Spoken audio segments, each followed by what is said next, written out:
So I've never done this before, so it might be a little choppy or weird or off, but I just needed to talk about Clash in Italy. I needed to to express my opinion and share how I felt about Clash in Italy. So the show started with Gunther and Cody Rhodes in a fine match. It was fine.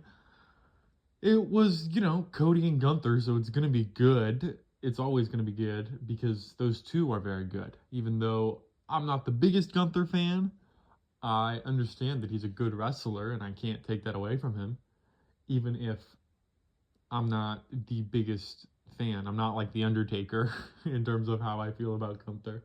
I like Cody. I've always liked Cody ever since I started watching many, many years ago when he was in his first run in WWE. I even liked Stardust. I know, I'm one of the few people who liked Stardust.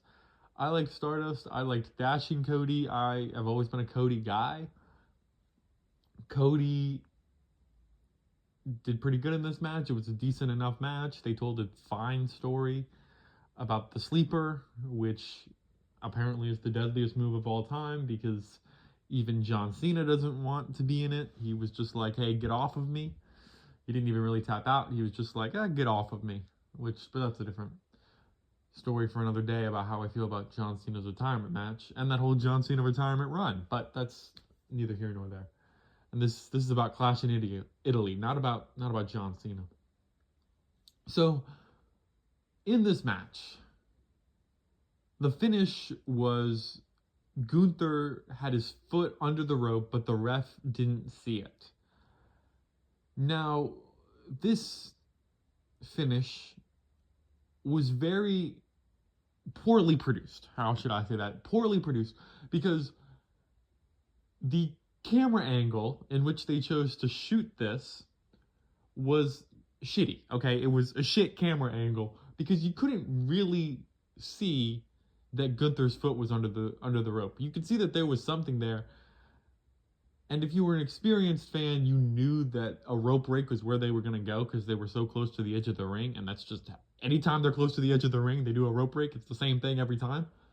But he was shot in a way that like you couldn't really tell. Now, why they shot it that way, I have no idea because they had a cameraman who was right there. I wish I could like I don't know how to like showcase this, but they had a cameraman who was right there on the edge of the ring, outside the ring, who was maybe a foot away from Gunther, a foot away from Gunnar over here, and you shoot the far angle. You shoot a far angle, and Cody and the ref kind of block the shot. So they kind of block Gunther having his foot under the rope.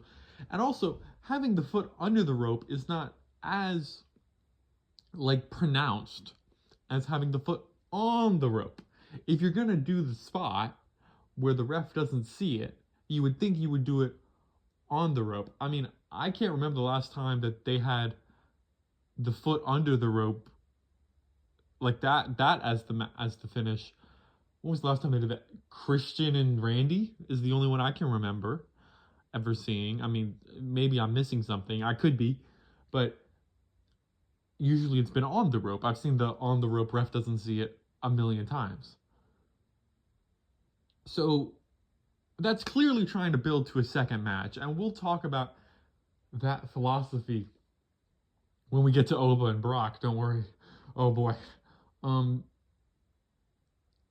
the match was clearly trying to then build to a second match. So I understand why it was shorter, why it kind of felt a little unfinished. It was good. They were getting somewhere. They were starting to cook, and then they were just like, "Nah, we're gonna shut down the kitchen." That's kind of what they did. The next match was Jade and Rhea.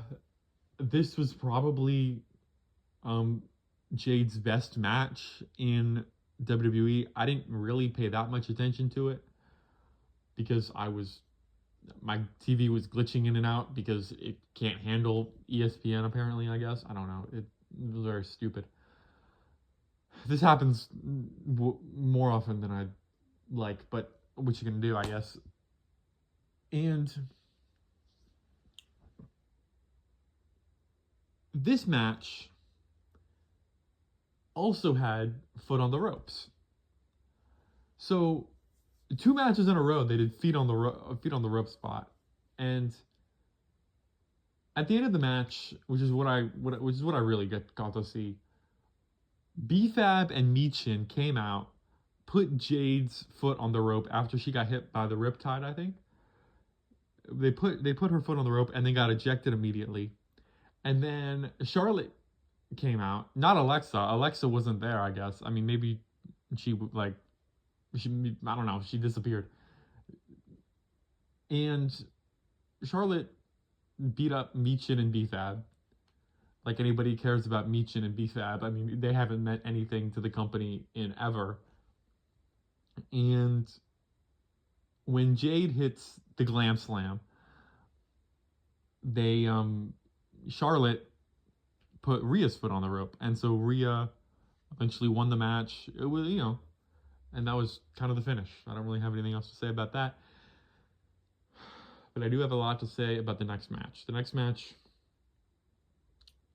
was Obafemi versus Brock Lesnar, the rematch that nobody asked for. Nobody on planet Earth wanted Obafemi versus Brock Lesnar a second time.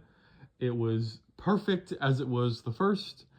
The first match was literally perfect. You can't do something better than that because Obafemi beat the shit out of Brock Lesnar. And that's exactly what they needed to do. That was exactly what made sense for the future of the business. That's exactly what made sense for, honestly, the present of the business. Because Brock wrestles maybe 3-4 matches a year. And Oba, you hope, would wrestle more than that. Especially as he's becoming established. Maybe as he gets more established, does more stuff, he might do more of a Brock Lesnar schedule, more of a Roman Reigns schedule. But obviously you hope for while he's still young and establishing himself, he wrestles a lot. That's just how it works. And even they don't even wrestle as much as they used to, because they don't have house shows, which is another well, they do have house shows, but it's not nearly as much, and that's a whole separate topic. I don't want to say problem because there are positives to not having as many house shows, but there also are clearly some negatives. But Brock Lesnar beat Obafemi. Brock Lesnar, after getting squashed by Obafemi 2 months ago, right? 2 months ago? Maybe not even. Maybe it was 1 month ago. I'm not even going to do the math. I don't care. Right after getting beat by Obafemi in that fashion, getting destroyed, getting wrecked, they had Brock Lesnar win. They had Brock Lesnar win the match. In another short match, it's Obafemi and Brock Lesnar. It should not go longer than 10 minutes ever. Any match between those two should not go over 10 minutes. Brock is the kind of guy, he's always worked better with smaller guys or in stipulation matches. Those are his 2 best matches, basically, since he came back in 2012. Those have been his best matches. AJ and Daniel Bryan, and obviously the Cena had a stipulation, not the SummerSlam one, but the Extreme Rules one. And then the Hell in a Cell with The Undertaker. So those are all, when he wrestles those bigger guys, he kind of has a stipulation. He can do that. Roman in WrestleMania 31, yes, but also the SummerSlam Last Man Standing match. I don't remember what year that was. Might have been 2023. Don't quote me on that. I don't really care to look it up. But by having Oba lose here, you don't help Oba at all. Because if Obafemi is just going to retire Brock Lesnar at SummerSlam, Well, shit, you've already done that. You've already done that angle. You've already done that gimmick. You've already done that bit. You're just rehashing the same shit, but it's not gonna hit as hard the second time. It doesn't mean as much the second time. The first time is better if you're gonna do the exact same fucking story with the exact same fucking guys in the exact same manner, because like they didn't know what to do with Obafemi. They don't know what to do with Obafemi after WrestleMania. They just had him do open challenges, which with a bunch of job guys. They don't know how to capitalize on him, and this is the only thing, like in the past maybe 3 years, since WrestleMania 40 probably, or since the Punk Drew stuff, that has been universally acclaimed was Obafemi beating Brock Lesnar, and they backpedaled and they went full in reverse and they crashed into the mailbox. That's what they did here. Obafemi losing does not help Obafemi in any way, shape, or form. The guy who should have beaten Obafemi should have been a guy who can take that moment and use it. They have slayed the giant. They have slayed the beast, right?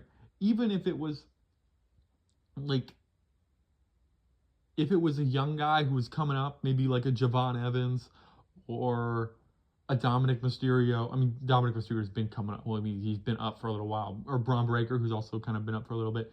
But, you know, maybe some of these other guys who can, with Oba, help elevate both of them together. Kind of like how Edge and John Cena elevated each other. They were two, you know, younger guys who elevated themselves in their feud in 2006. Or even Randy and Cena in 2009 elevated each other. But when you have like Obafemi just lose in, what was it, 6 minutes, 7 minutes, that doesn't do anything. That doesn't help anything. You're not benefiting Brock Lesnar, because he might wrestle 3 more matches. Brock Lesnar is done. Okay, he's in his 50s. Obafemi is your future. Obafemi is your guy. You should stake the claim. And this not only showcases that Obafemi is weak because he lost to Brock Lesnar, old man Brock Lesnar, but it also shows that this company just refuses to stick to their risks. They take a risk and then they don't stand on it. They don't commit to anything. They don't know how to like just stand their ground. When Obafemi beat Brock Lesnar, that was a huge risk that they took on Obafemi. And we don't really know if it's paid off yet. I think it absolutely can, and it will. But that was a huge risk that they took. And it showcased really that, like, you can have big risks, you can have big moments happen. By having Obafemi lose here, that diminishes the WrestleMania moment. Despite, you know, throw out the Brock Lesnar retiring and then unretiring a month later. Throw out the fact that, you know, unretiring a month later also hurts the retirement moment. Obafemi winning was a moment in and of itself. There were 2 moments in that match, both Oba winning and Brock retiring. And they diminished Brock retiring by bringing him back. And they diminished Oba winning by having him lose. Even if he goes on to win at SummerSlam, again, it's the same thing that they've already done. This company refuses to take any risks and refuses to stand their ground on risks they take. And this match was the perfect example of that. The perfect example of, we need these old guys. This is the reason they can't build any new stars. They haven't been able to build stars in years. Like, there is not a mainstream guy, and there likely will never be a mainstream guy after Cena. They can't build stars because they rely so much on these older guys who just come in and squash everybody. And that's exactly what Brock Lesnar just did. And Obafemi can never be presented the same way and can never have the same aura because he lost in 7 minutes to Brock Lesnar at 50-something years old. Maybe he's 48. I don't know. Whatever the fuck. It doesn't fucking matter. They're old. Okay, what? The next match was Sol Ruca versus Becky Lynch. And here's the thing about Sol. I like Sol. I think this match was good. I think this match was probably the best match on the show. But it was a little diminished for me personally after watching the Oba match. I was kind of still upset. I was kind of still shocked by that. That this match, it took a little bit for me to get into it, but I did get into it. I thought it was good. Sol won, so something happened on this show. Thank goodness something happened. I think was good. Sol, I like her finisher, the Soul Snatcher. Here's the thing about it.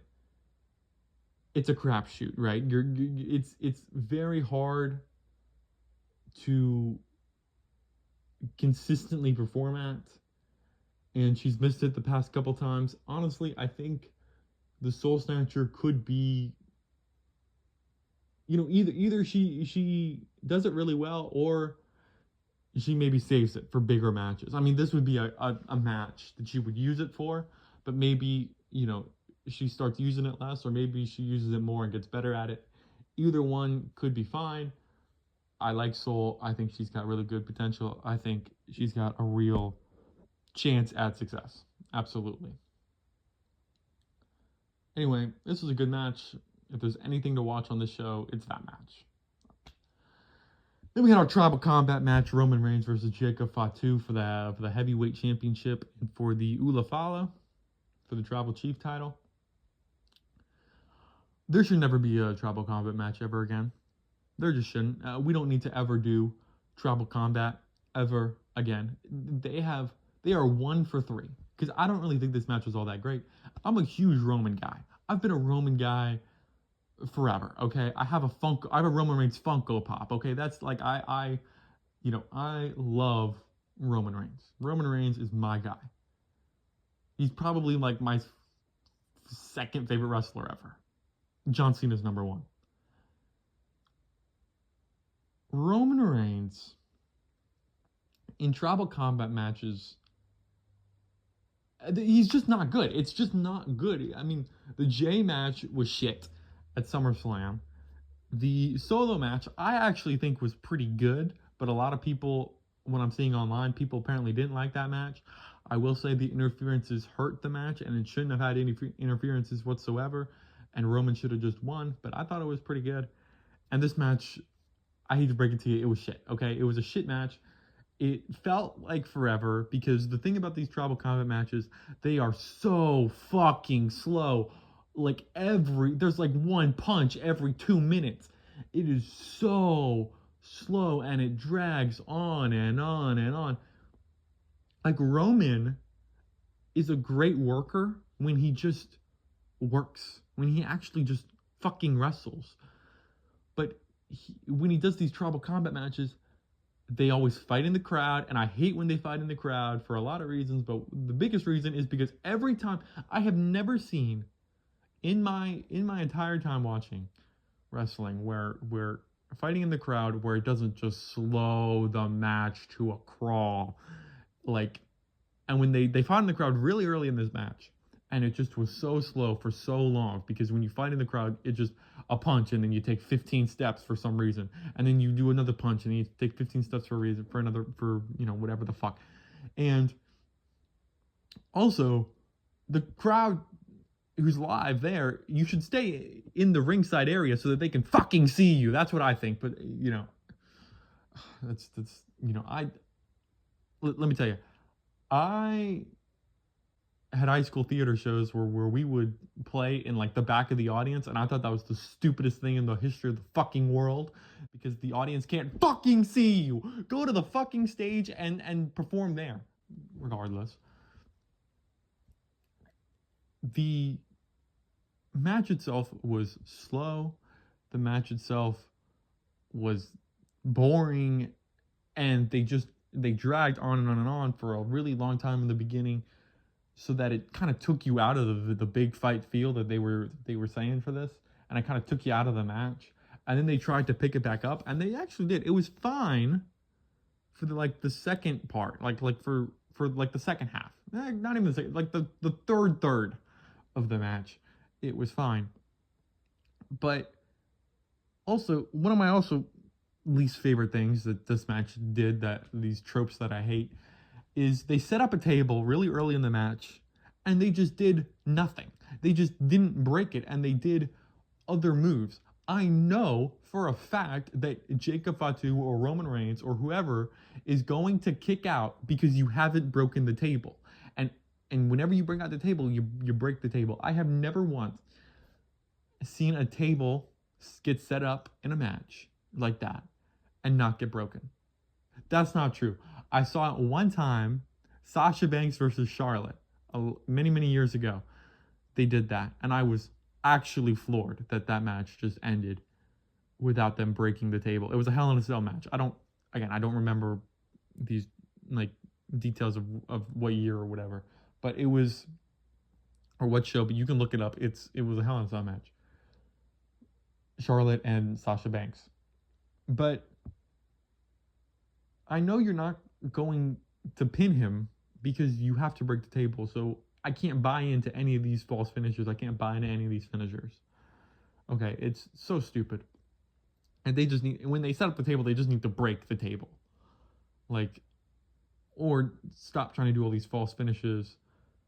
Because then they broke the table, Roman hit another spear, and the match was over. There was no false finishes after breaking the table. So there really wasn't any false finishes throughout the match. You know, which made it worse.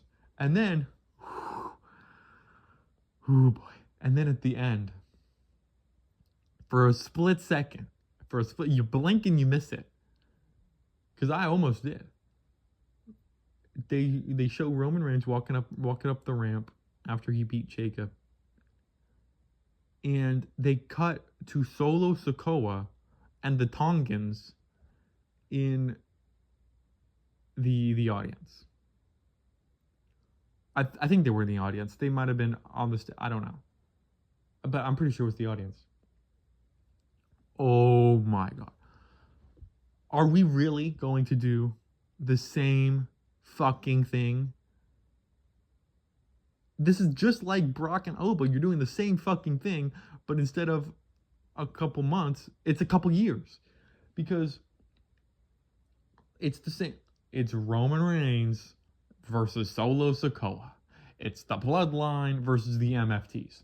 It's the same thing that we already did. We already did this. The reason that the actual Bloodline saga was good was because each, like it flowed and there wasn't that much repeat in terms of like just story beats and the same thing with the same guys. I mean, Roman Reigns, is he going to work with anybody outside of his family ever, apparently? Because he, like, oh my God. By having Solo versus Roman again, how can you get excited for that? I actively, less than zero, okay? I'm the Weeknd. My excitement levels are less than zero. I remember Prime Bloodline Saga, because it wasn't that long ago. Everything was alluded to, everything was foreshadowed, everything was done so well. Everything in the peak of the Bloodline Saga, WWE had fans quite literally in the palm of their hands, grasping for anything. So much so that when The Rock stuck his thumb out when they did the ones, when they did the We Are the Ones pose, and didn't have his thumb in, but had it out, like it was an L, people thought that meant something.